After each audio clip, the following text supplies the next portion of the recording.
আবারও বাড়ছে তিস্তা, পদ্মা ও যমুনা সহ বিভিন্ন নদ নদীর পানি। এতে দেশের মধ্যাঞ্চল সহ অনেক জেলায় বন্যার আশঙ্কা করা হচ্ছে। নেত্রকোনার কলমাকান্দায় পাহাড়ি ঢলে কয়েকটি গ্রাম প্লাবিত হয়েছে। এদিকে উপকূলীয় এলাকা সহ কয়েক জেলায় মুষলধারে বৃষ্টি শুরু হয়েছে। পটুয়াখালীর কলাপাড়ায় বেড়িবাঁধ ভেঙে কয়েকটি গ্রামে জোয়ারের পানি ঢুকেছে।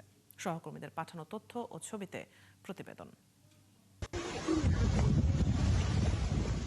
নেত্রকোনার কলমাকান্দায় খারনই ও নাজিরপুর ইউনিয়নে রোববার রাতে পাহাড়ি ঢলে একাধিক গ্রাম ডুবে গেছে। রাস্তাঘাট তলিয়ে যাওয়ার পাশাপাশি নদীর পাড় ভেঙে ব্যাপক ক্ষয়ক্ষতি হয়েছে। অনেক সড়ক পানির নিচে থাকায় চলাচলে দুর্ভোগ হচ্ছে।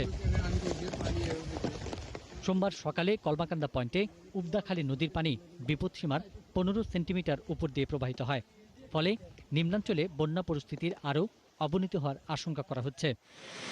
ভোগান্তি ভুলে চলে আসুন রিগালে। ওয়ারেন্টি সহ স্টাইলিশ কালেকশন নিয়ে রেডি রিগাল ফার্নিচার। পদ্মায় পানি বেড়ে আবার ডুবে গেছে মানিকগঞ্জের পাটুরিয়া লঞ্চ ঘাটের সংযোগ সড়ক। এতে দুর্ভোগে পড়েছেন যাত্রীরা। সোলিং করা ছিল সেটা পানিতে ডুবে গেছে, আবার জিও ব্যাগ ফেলছে, আবার পানি গেছে, আবার করছে। কিন্তু আজকে আসলাম, আজকে দেখে আবারও ওই কোনায় জিও ব্যাগ উপরে পানি উপরে উঠে গেছে। এখন আজকে যদি মেরামত না করা হয় তাহলে আবার দুর্ভোগ করতে হবে।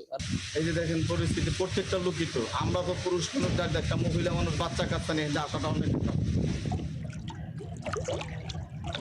সিরাজগঞ্জে টানা 6 দিন ধরে যমুনা নদীর পানি বাড়ছে।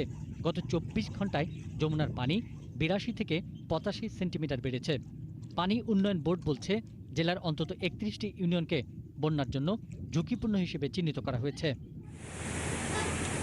উজানের ঢল ও বৃষ্টিতে আবারও বেড়েছে তিস্তা নদীর পানি।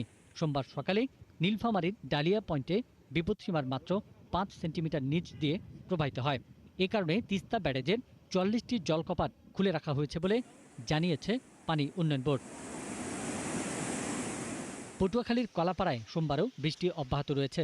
তবে কলাপাড়ার 4টি প্রধান নদীতে জোয়ারের পানি কিছুটা বেড়েছে। বেড়িবাঁধ ভেঙে কয়েকটি গ্রাম প্লাবিত হয়েছে। যতক্ষণে পানি শেষ না হয় ততক্ষণে আমরা ঘরে বসে থাকি। মানে অসুস্থ থাকলেও ঘরে বসে থাকতে হয়, কোনো চিকিৎসা যাইতে পারি না, রাঁধতে পারি না, চুলোমুলো সব কিছু পানিতে তলাইয়ে গেছে, ভেঙে গেছে। কৃষি তো হয় নাই, অনেক শত শত একর জমি নষ্ট হয়ে গেছে, কৃষি হয় না। এই যে বেড়িবাঁধ, নিজেদের অর্থায়নে এই বেড়িবাঁধ বাঁধা হয়, নিজেদের টাকা দিয়ে কৃষকেরা উঠিয়ে, কিন্তু হচ্ছে এই বেড়িবাঁধ স্বাভাবিক জোয়ারই ভেঙে যায়।